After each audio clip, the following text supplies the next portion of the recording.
I'm honored to have with me on the phone Stephen Curtis Chapman. Stephen, it's a pleasure to talk with you, and thanks so much for taking some time to be with us. Absolutely. Looking forward to, this time and really excited about coming to be with you guys in concert. And just thank you for taking the time to talk with me. Well, we're really looking forward to seeing you here in Syracuse. That's going to be with Brandon Heath, Love and the Outcome, and Ellie Holcomb on Friday, May 1st as part of the table tour. But before we get to that, I wanted to just sort of first find out what's new with you. We know that your latest album, The Glorious Unfolding, was released about a year and a half ago, and since that time, what have you been up to? What are some of the new projects that you're working on? Well, the latest project is 2 days ago, my first grandson was born. So I got to go ahead and just get that out of the way. Oh wow, congratulations! My son, Caleb, who toured with me for about 5 years, along with my other son, Will Franklin. They are great musicians and now actually artists in their own right. They're a band called Colony House, and they're actually leaving out on tour in a couple of days with Need to Breathe and several other artists on a tour. So they're doing great work, but the best work they have done as of late is my son and his wife gave us our first grandson, and his name is Noble, and was born just a few days ago. So that's that's been and I actually that's my third grandchild. So I'm in that wonderful season of life of just getting to enjoy a whole new thing, and that's been amazing.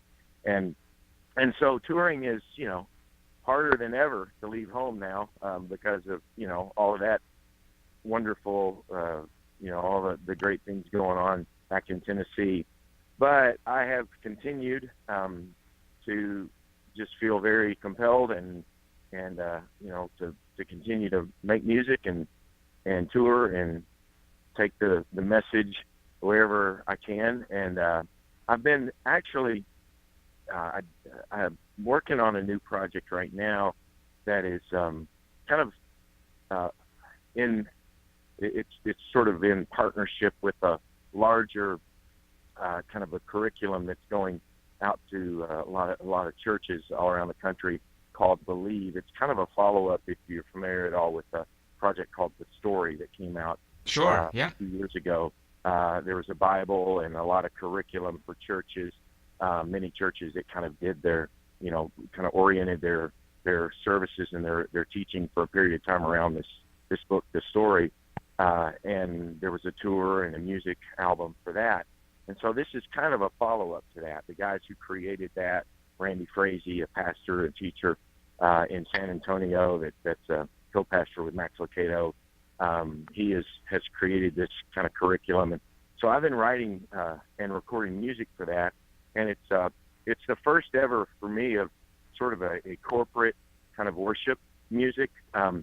And I mean, I've done, through the years, some of that written with, the great Matt Redman and Chris Tomlin, and those are buddies of mine, and have toured with Chris, and we've written songs together, but I've never done a project sort of focused on that for me. And so this is kind of a new chapter, a new season, and that will be coming out in the fall.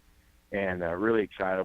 I've collaborated with Ren Collective and with Matt Redman already on a couple of different songs, and working with some other writers and artists, and so I'm really excited about that. I've been hosting a new series in Nashville, a live concert series at the Ryman Auditorium, the historic Ryman, which is of course the home of the Grand Ole Opry for many years, and for me it's been around for since the late 1800s, and it's the stage has hosted everybody from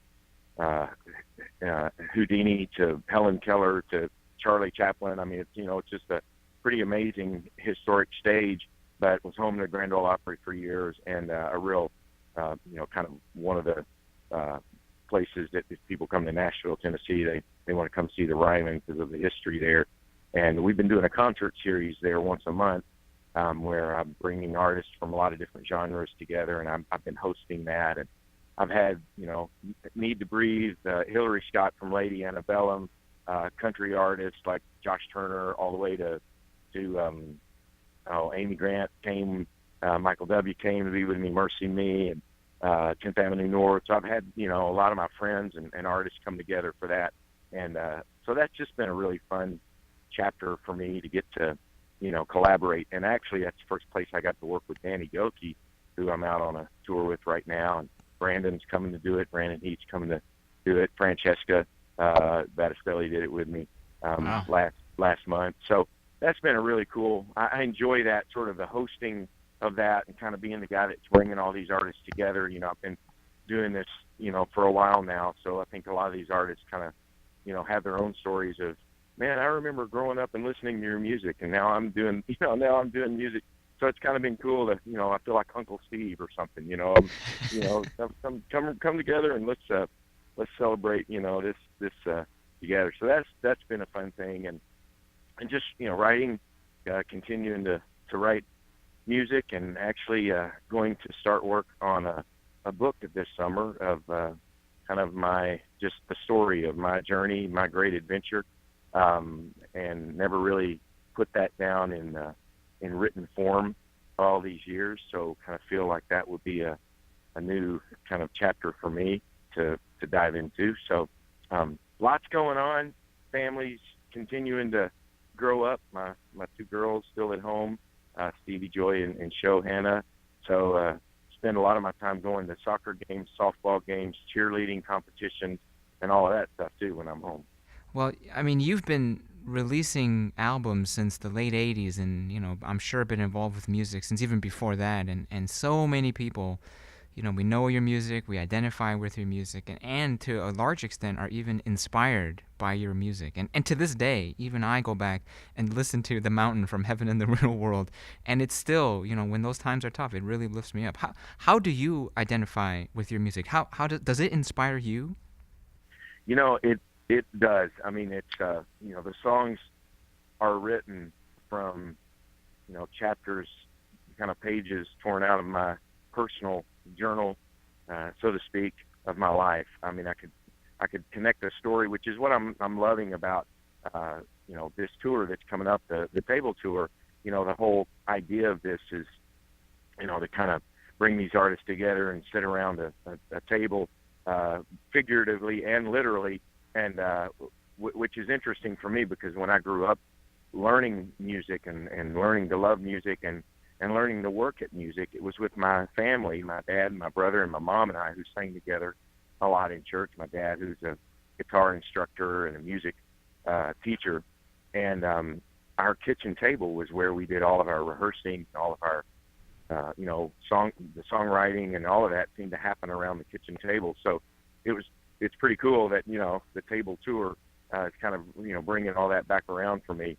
And, so the songs I've written all these years are, they are real places in my journey, deep valleys, sometimes, beautiful mountain tops, experiences that I put to music, learning through some, moment when I've really blown it. And I go write a song like Cinderella to help me, not miss the moments with my kids. A song like The Mountain that you referenced, that was, a real experience for me of thinking, man, these great mountaintop moments, I want to stay here. I wish I could camp, just build a house right here and stay on the mountaintop. But the reality is, not that we don't get to stay there. Life's going to take us back, to the valley, but I need to remember what I've learned. And so, yeah, those songs, they speak to me, still, if I go back and listen, sometimes very convicting. It's like, man, you wrote the song about it. You should have it more together than this. You should have figured this out by now. I mean, you wrote the song Cinderella. You shouldn't ever, be frustrated and irritated and impatient with your children again. You know better. But so yes, they still, convict and encourage me, and I'm grateful for it. I mean, they're kind of, again, I think if any of us, I've never been good at journaling. I've tried. I've got probably, 40 different journals that have 5 pages in them, and then a bunch of scribbles and song lyrics, throughout the rest of them. But I'm thankful that I have these songs, because they are, like I said, kind of my way to go back and remember.